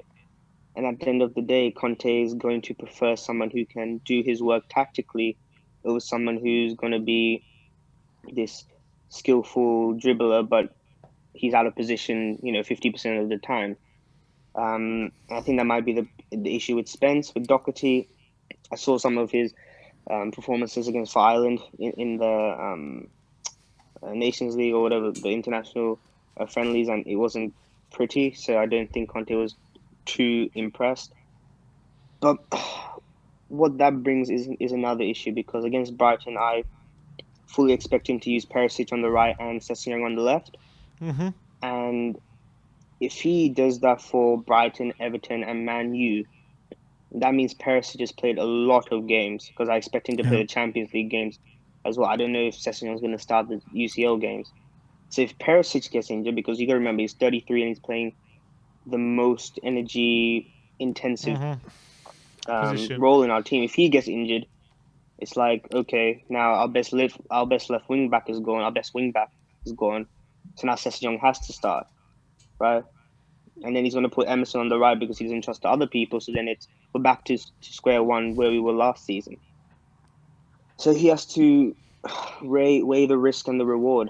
Does he trust Perisic, but then if he gets injured, does it backfire, or does he try out Spence and it goes bad and then it doesn't go well for him? There's so much like that contest to think about, and he's partially right. We don't see what's on the training field. Maybe Spence doesn't like to track back as much as he needs to. Maybe Spence doesn't like to stay in that form. Maybe Doherty can't physically go up and down the pitch. We don't know. So he's right in saying that, but I just think he has to be careful that he doesn't overexhaust this starting 11. Otherwise, we could be with a lot more injuries, and we have a lot of games coming up. Yeah, absolutely spot on. Just before we let you go, what's your score prediction? If we played a 3-5-2, I think we could snatch a win, maybe like a 3-1 win. If we play 3-4-3, it can go two ways. If we can beat their press, maybe he changes the midfield to the pivot, we might be able to get it to the front three, and with the space that Brighton will provide us, we might be able to get some goals. But if they press well, it could be a very nervy game, and I'll go for 2-2. So depending on the formation, it's either a 3-1 win or a 2-2 draw for me. All right, Hassan, big up yourself. Thanks for Nice coming to see on you, today. And No we'll worries. speak to you soon. Thank you. Come on, you Spurs. Come on, you Spurs. All right. Made me think, actually, because a lot of people are talking about Spurs maybe struggling against teams that press. But from what I saw against Arsenal, I thought we were beating their press quite well, especially in the latter stages of that first half. Yeah, we were struggling with it for the first 20 minutes, but after, like, just before the goal and then after that point, we actually did really well against their press. We were passing it around them so nicely. But I think it takes a team to lose a bit of energy for us to do it, because if a team has their press perfected, like Arsenal did in the first 20 minutes, then it's very difficult for us. But as soon as they drop off even 0.5% and you leave a gap for us to play, then I think we're pretty good at breaking the press. So I think was it even last season, even the teams we beat, Villa, we battered, Villa, Leeds, Everton, Newcastle, like there are teams who haven't perfected their pressing game at the time, and we were able to play through them. But teams who had perfected it, teams like Brighton at the time, Man City, Liverpool. I mean, Man City, Liverpool, Man City was good. They were very good. But Liverpool, we were penned back quite a lot of that game, and we did get a draw, and deservedly so. But it wasn't like we created loads of chances. Man City, that was like 10 out of 10 game. You don't get many of those during a season. So I think it depends how good the press is from the opposition for me. Yeah. But let's get on the next guest and let's go to the Jorical. Yes, Jory, how's it going, my friend? I'm good. You're always unlucky when you want to get out of there. I come out on last. I talk for hours and hours, right? So. Jory, I heard you enjoyed our drunken vlog the other day. Yes, it was very entertaining. I think your entertainment goes up a level when you go pack in the beers. I think you should do all of it now. So. Sponsor our next drinking session, and we'll do it every time. Don't you worry. Sure. I'll try and sponsor a couple in person as well, right? Looking forward. Yeah, you planning on coming over anytime soon? Hopefully in January. Like there might be a shoot for the North London derby. Oh yeah, that's let's see if I'm gonna be there. It would be amazing to be there. Forget you. Let's see if Arsenal will turn up first. And then we'll yeah, exactly like last year. Exactly. Yeah. I just wanted to chime in since you're back in the office now, guys. Been a very controversial week. I think a lot of us are kind of shocked seeing people talking about Conti out and all of this, which is completely insane in my view. I think also what we're seeing, just to touch on the last game, I thought there was a lot of improvement in terms of performance, but both, I don't know what was going on with the last third there, but especially I found Kane was like really, really woeful with his last pass and with his chances, which is something you've never. I don't ever remember seeing Kane having two completely crooked passes and missing two complete sitters as well in the same game. I don't know. Have you ever seen that, guys? You've seen more games than me, so I don't remember seeing that ever. And so that was kind of weird, and I'm putting that down to weirdness for now, But I also feel like we're seeing some Spursiness creep back in, and exactly Conte's comment is very sad to see that they kind of mirror what Mourinho was saying when he was here. Like I didn't tell him to sit so deep and all of that, and which makes sense because we're like we've often talked about it. We're always the best when we're in this mid block. That's our best defending. That's our best setup and all of that.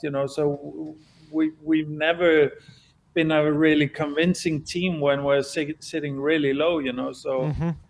So it's and then you have to go into if the Spursiness is creeping back in, what's the common denominators? There are very few left, throughout the years, throughout the managers, and we're talking about the same board, the same chairman, and we're talking about 4 players. And now we need to take everybody into account and put some responsibility at all of them, especially the big players, And I was happy to see Sonny coming out and saying that the club needs to back Conte and stuff like that. I want Sonny to be more vocal. To be honest, I think he's the most passionate of the players, of the legacy players, if we can call them that. I mean, if I've talked many times about, I think there's some unhealthy influence and power around Kane from a squad point of view. I think Levy and Kane have some kind of unhealthy relationship where they don't step on each other's toes. The free kicks is maybe the most obvious kind of manifestation of that. But I also just think, like with Dyer and stuff like that, I think your caller there, Asthmatic, brought out a really great point, which is when teams have a couple of successful presses on us, we often go almost into kind of like a reactionary shock mode, and really go deep and like all of the old. It's kind of like it's traumatic or whatever, and all the old behavior comes back, And I do think that's a good point to bring up, because when we're playing consciously, we are beating the press, like you guys talked about. We are actually making nice triangles and all of that, So it's not like the players are not able to it. It's not like it's not part of the training program. But there seems to be certain moments where we almost instinctually revert back to some really bad play, which we've been seeing the last maybe 3 or 4 years. And when we get into a place where we're penned back too much and the wingers are too far back, then all of a sudden it becomes a problem. We get hemmed in and we're hard to get out of it.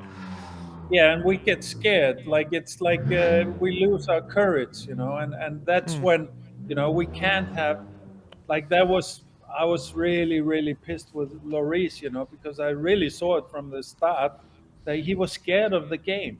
And it's bad enough having your goalie being scared of the game when it's your captain who's supposed to also be the leader of the defense. If he's scared of going into the derby, you're almost going in wounded to a derby. And that's really I'm coming kind of full circle with Lloris, and in my view, we need to transition next season, or we'll have a big problem. I think we need to find that new goalkeeper and use next season for the transition. But yeah, and then of course the other big debate has been the 3 in the midfield, and I think the big thing there in terms of why Conte is not playing Bissouma and why he's not playing Spence and stuff like that. What we have been having this season is we have been having consistency in terms of results, in terms of defense, in terms of managing the damage, and that consistency is probably what Conte is lacking from these players. He's not going to put anybody on. He's not going to take an Emerson off who gives him a certain kind of consistency and then put somebody on that can have a worldly game and be levels beyond Emerson maybe, but is also going to do stuff that's not going to be by his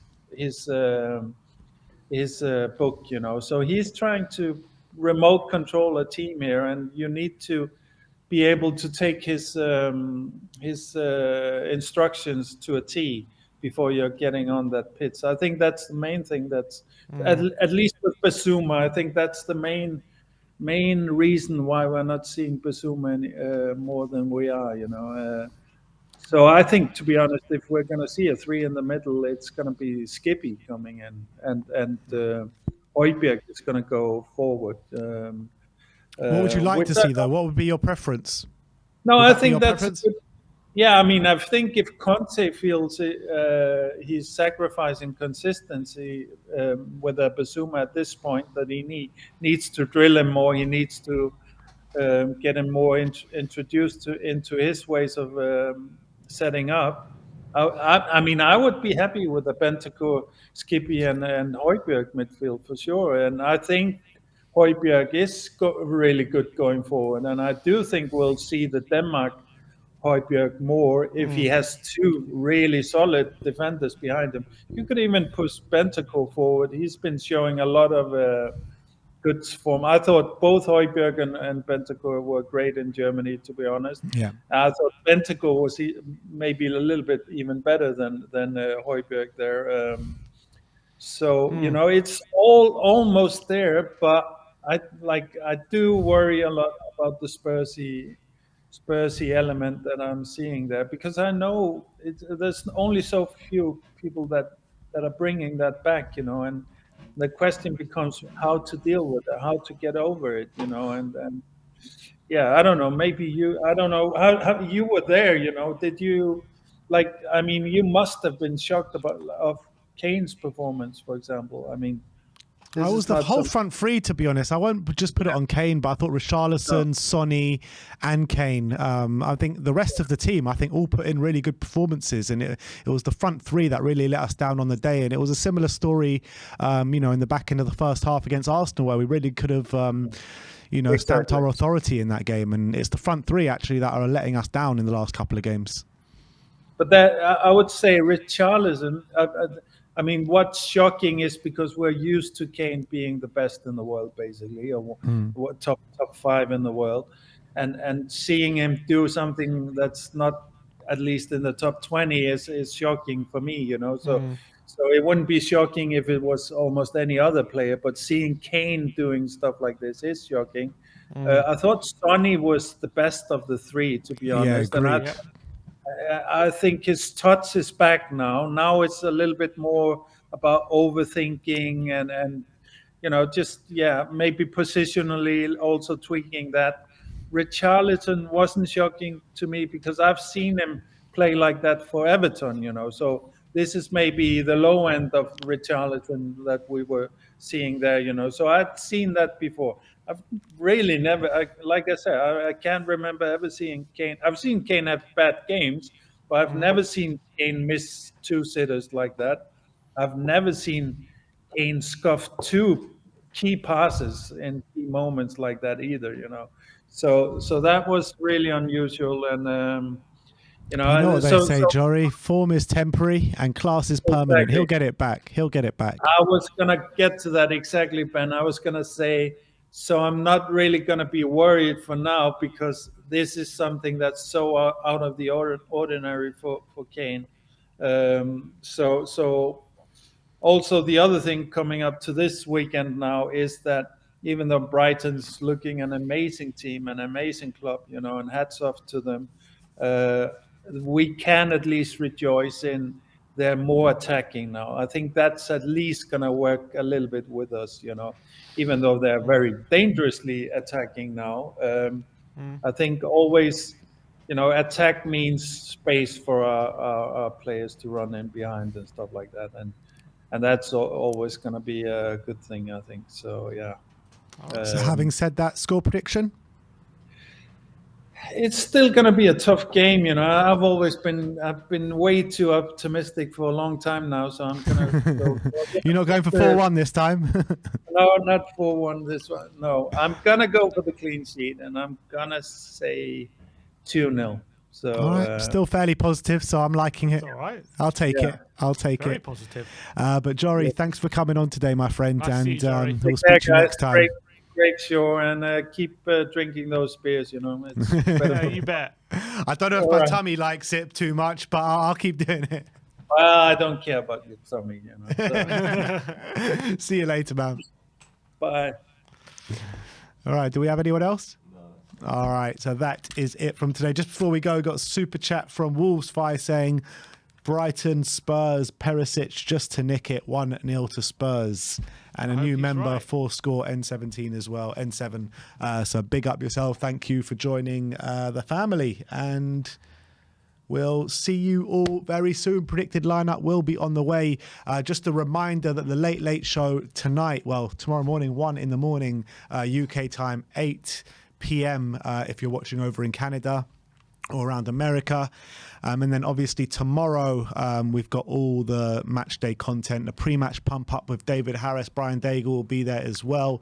The live watch along will be with myself and Barry, and then the post-match fan show as well, where we'll be taking your calls, and Simeon will be getting all the content from inside the ground tomorrow, and he might be alongside a familiar face as well. So we'll see you all very soon. Slav. Like, subscribe and comment, and as always, come on you Spurs.